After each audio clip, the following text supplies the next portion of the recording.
everyone! So, ako po si Arkiana at lumalaki po ako dito sa farm in New Zealand.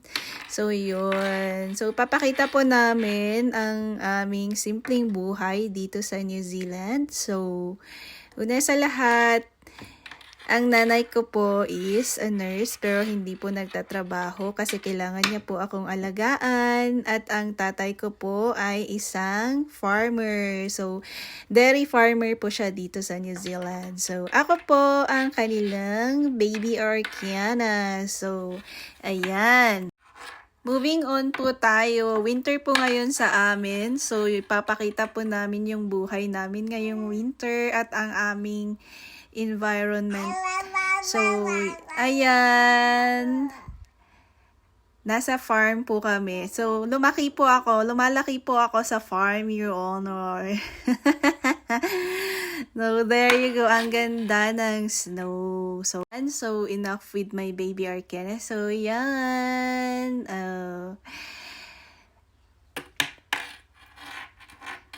So, ang ganda po ng view natin dito sa farm. Kaya kung gusto mo talaga yung simpleng buhay, ang ganda talaga dito sa amin. So, it's really amazing. O, diba? Ang ganda. So, pag nakikita mo yung bundok na yan, parang ang lapit lang dito sa bahay namin. Pero, malayo-layo siya.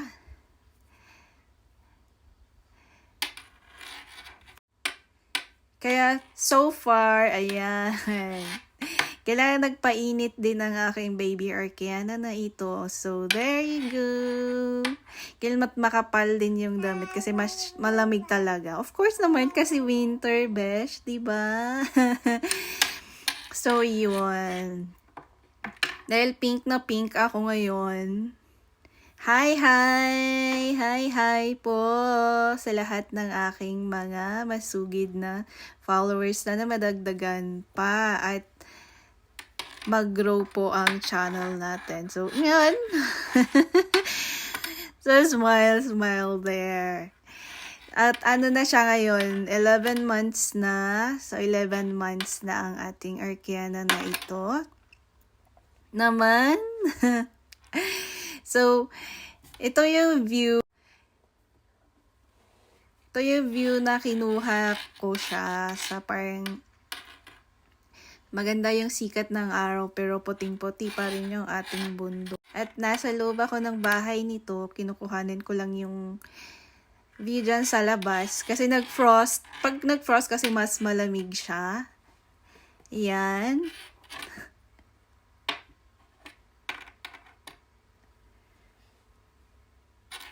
So, yun. At ako naman, ayan. O, diba? Frost nga. Di ka frosty ng ating mga grass. Ayan. So, bumisita si Elsa, pero frost ang binigay, hindi snow. And then, malamig talaga dito. So, ayan. While, of course, taglamig, kailangan natin kumain ng fruits rich in vitamin C. So, ayan, dahil kiwi ang tawag sa mga tao dito, ayan, kumain na din kami ng kiwi fruit na, ayan. So, at yan na, nag-snow na nga.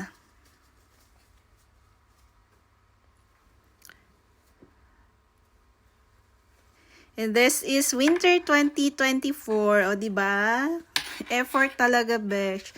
Sinulatan ko pa talaga yan. Yan sa sasakyan. At yan, ito yung best part. Ayan. Kami nga ay gumawa ng smoked meat. Yan. Kung sa amin, na taga Baguio, ang tawag dyan is kiniing. Ayan. So, may kiniing pa rin dito sa New Zealand, di ba? O, yan. Nag-i-snow yan. Nag-i-snow talaga sa labas. At, ayan. Gumawa na kami ng, nag-i-smoke na kami ng meat. So, Ayan na nga mga beshi. So, beshi, I say, if it's in English, like, just best friend. Or so, there you go. Ayan.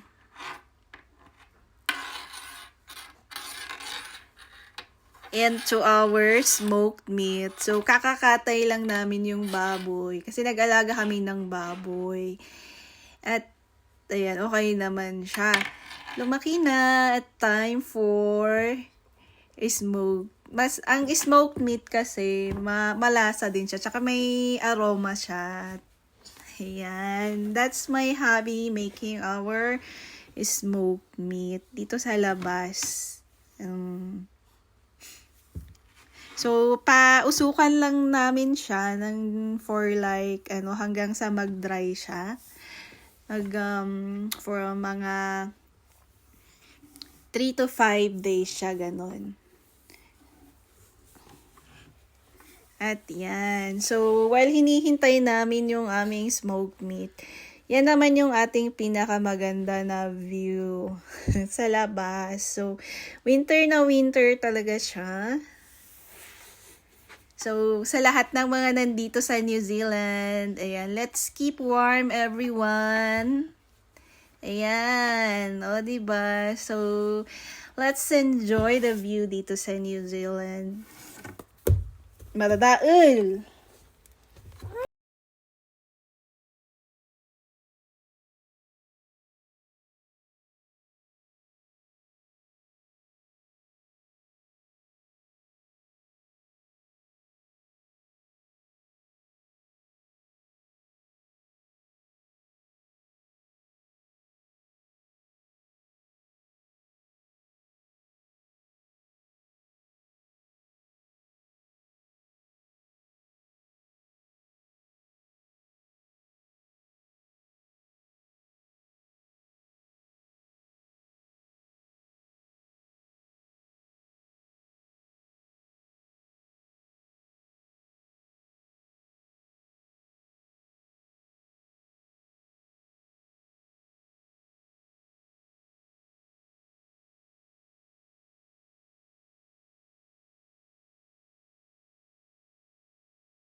Yan yung nurse ni Arkiana. So, dito sa New Zealand, may mga nurse na bumibisita sa mga bahay-bahay. It's very nice kasi, diba, naaalagaan yung mga babies. At ayan, after na bumisita yung nurse, lumabas kami para mamalengke. At nandito kami sa New World. So, ayan, bumili kami ng snacks for Kiana at saka yung mga napis at saka yung mga kailangan din namin. So, kasi malayo kami sa Kabihasnan at kami ay nasa bundok.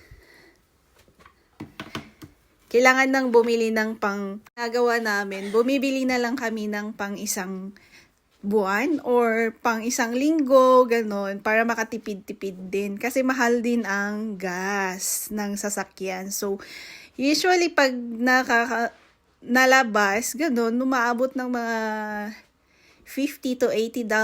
So, kamahal din nun pag kinonvert mo siya. I-multiply mo lang siya ng 33 pesos. So, para makatipid-tipid din para sa ating ekonomiya, ganon ang gawain.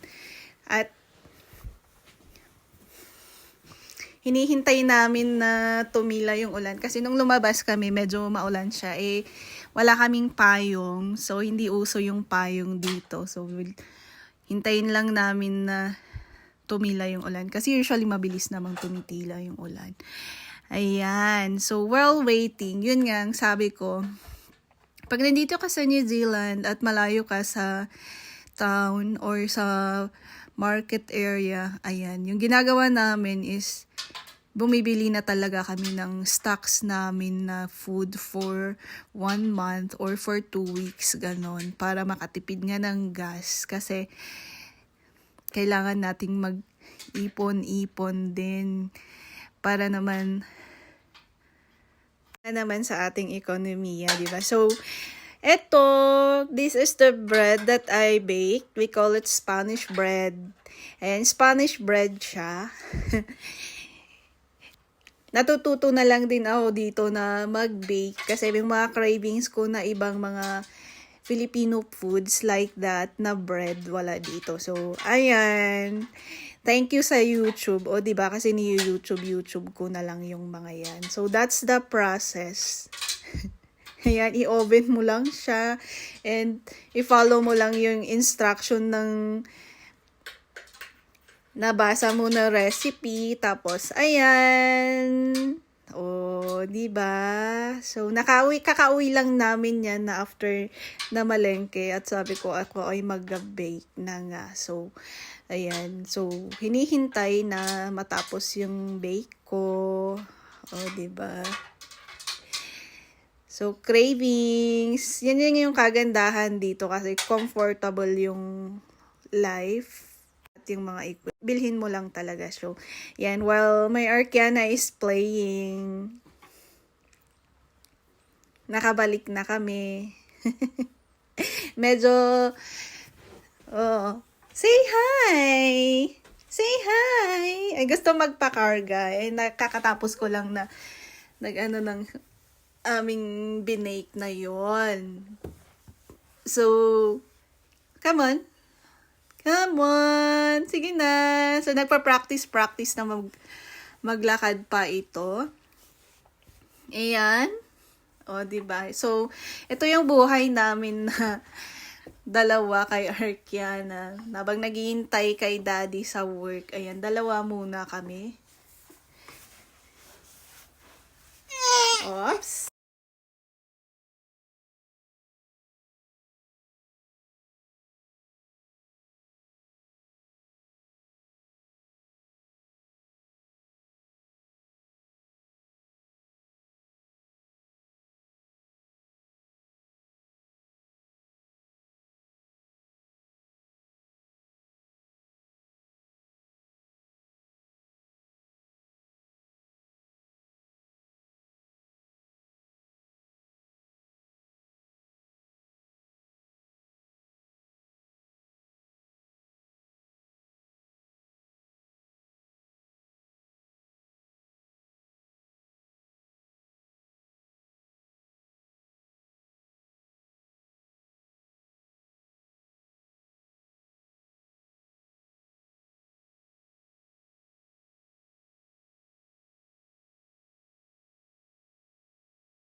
O, diba? So, this is my flower. We call it geranium. It's pure white. So, yan.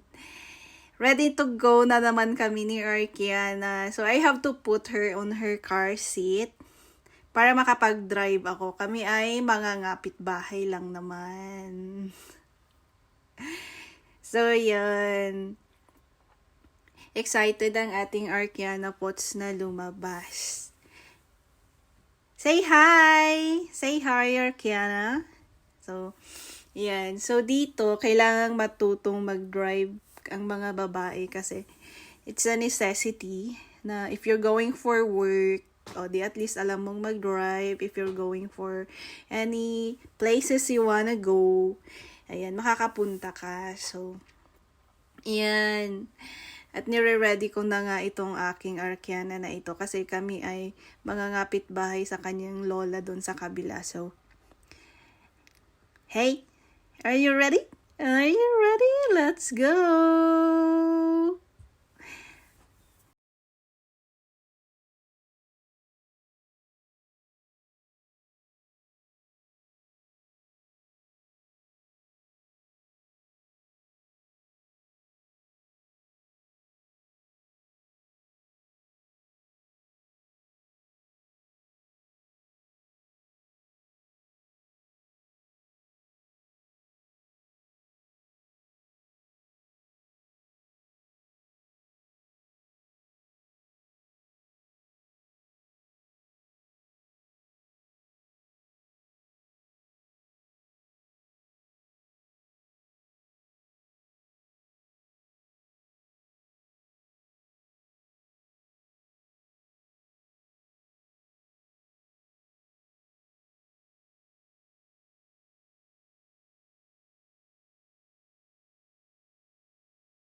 Ayan, so winter nga, kaya kailangan natin na magsiga-siga ng ating pampainit. So, eto, kahoy lang na sinisigaan natin para uminit-init ang ating bahay. Meron siyang electric heat pump, pero sa akin, mas gusto kong ginagamit ito. Gusto kong ginagamit yun kasi mas healthier siya rather than the other one. Kasi nakakaano siya ng ilong sa akin. Parang nagne-nasal congestion ako, pero hindi naman iwan ko lang sa iba, pero not all the same. So, ayan na nga. Snowy sa labas. Oh,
So, yun. We are hitting the road again. And that's our majestic view. O, diba?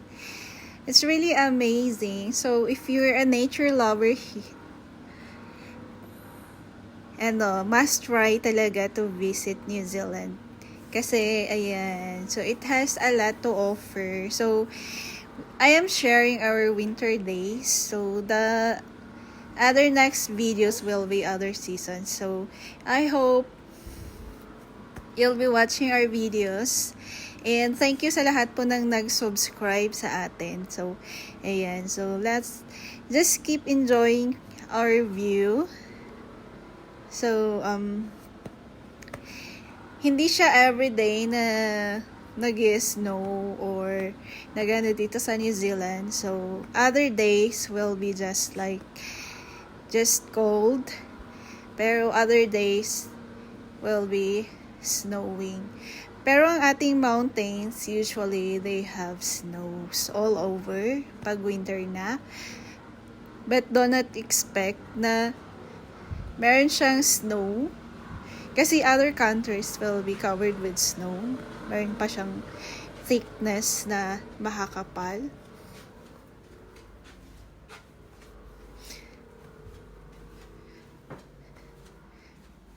Pero here in New Zealand, ayan, so, hindi siya ganun kakapal yung mga snow. Other days, medyo makapal ang snow.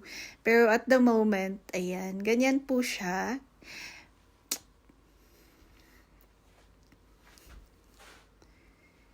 At ako mismo talaga is really nag-i-enjoy sa view na ito, mga Mars. So, yun. So, this is our view. Ayan.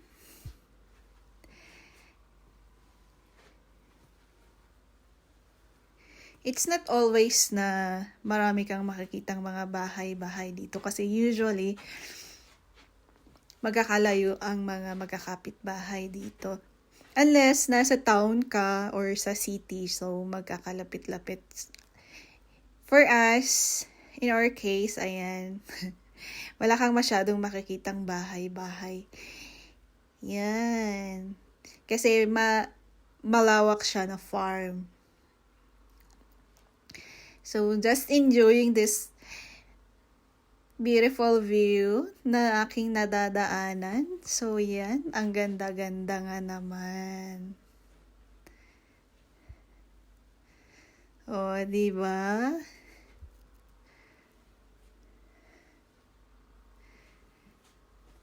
So, this is New Zealand. Actually, nung unang dating ko dito, parang naninibago ako kasi, yun na nga, konti lang yung tao, konti lang yung bahay. Pero ano siya, napaka-peaceful at napaka-calm. O, diba? Ang ganda ng nature. Ito talaga yung mga na-appreciate ko na parang heaven yung ating, parang ang lapit-lapit lang ng langit, diba? Oh. So, if you're seeking for a calm and peaceful life, or gusto mo lang manood ng mga ng nature na yan. So, panoorin mo lang hanggang sa kahuli-hulihan kasi maraming mga views everyday na nag-change. The color, o diba? Parang season lang ng buhay, nag-change siya. So, I hope your day is as beautiful as this one. O, diba? Sana napaka-colorful din ng life mo na parang ito, diba? O, ha? So, ito talaga yung nung the day na nakuhanan ko ito, na-amaze talaga ako. Kasi feeling ko talaga ang lapit lang ng langit. O. So, this is the other side naman, o, diba? Ganun talaga ang buhay, may other side. Parang sa nature lang. Ang ganda-ganda ng other side na ito. Tapos yung other side na ito is napaka-gloomy. So, yan. Just like life. Pero yun na nga. kapag season mo na malungkot ngayon, okay lang yan, besh. Kasi, hindi ka permanenteng ganyan. Seasons change. So, darating din yung happiness. Ayan. O, diba? Enjoy na enjoy. This is really amazing. At yan. So, of course, ito yung aking paboritong binibake na bread, Spanish bread. Actually, ano siya, cheese yung nilagay ko sa loob. So, favorite ko talaga yung cheesy breads. Na yan. So, oh, there you go. Sarili ko na lang talaga siyang binibake. At kailangang matuto kang mag-bake nga dito kasi, yun nga, hindi mo makakain yung Pinoy cravings mo. Kasi nandito ka sa New Zealand. So, yan, kagandaan nun may bread maker. So, and this is our Kiana again. O, diba? She's playing while I'm baking. So, ganun yung buhay namin. Simple lang. Nandito kami sa farm mismo. At saka, ayun. So, lumaki po kami sa farm, Your Honor, charot. So, hindi. Kakarating ko lang dito. Magto 2 years na ako dito. So, ayan ang aking baby. Nag-aalaga ng baby. At, hey, ka-cute nga naman. So, talagang na-appreciate ko din talaga dito is yun nga, ang mga babies dito, nakaka-receive pa sila ng, financial assistance from the government. So, yan. Wala kang problema na, kasi meron silang mga nakukuha na benefits from the government. So, yan. Say hi to your dog, please. Hey! And this is morning again. Ito naman is view from inside. Ang ganda pag yung bintana mo is, ayan, malalaki nga, nakikita mo yung view outside. So, i-zoom mo lang siya at yan na nga ang ating sunset. So, it's really colorful. O, diba? Kada days, nag-iba-iba ang mga nakikita mong dito sa view ng ating place na ito. So, ayan. O, diba? Nag-appreciate na lang ng nature.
while palabas kami, nasa lubong namin yung mga baka, o 'di ba? So, nandito po kami ngayon sa bridge. At yan na nga. Nagta-transfer yung mga baka. So, kailangan hintayin namin na muna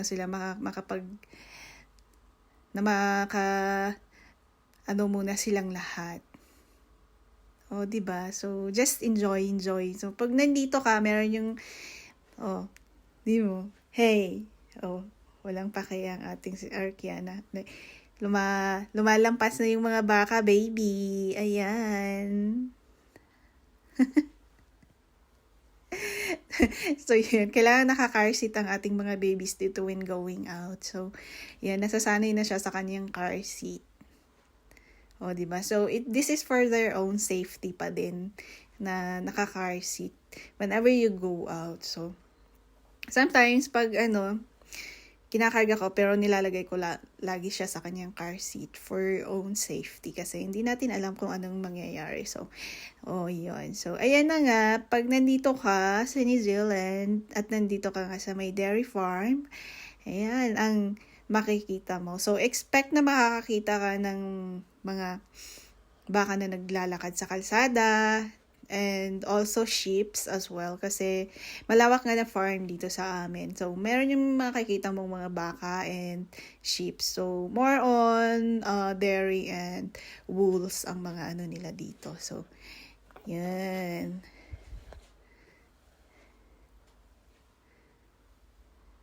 So, pinapalampas natin ang mga yan. Subscribe for more and thank you everyone for watching our videos. And thank you for your support. So, that's it. Hi, Arkiana. Hello. So, abang-abang po tayo sa susunod na updates and sa susunod na uploads naman namin. So, thank you guys for watching and God bless everyone. So, this is Jonaline and this is Arkiana, ang ating cutie patootie na si Arkiana, and her dad nasa farm pa, so still working. And there you go. Have a great day. Bye-bye.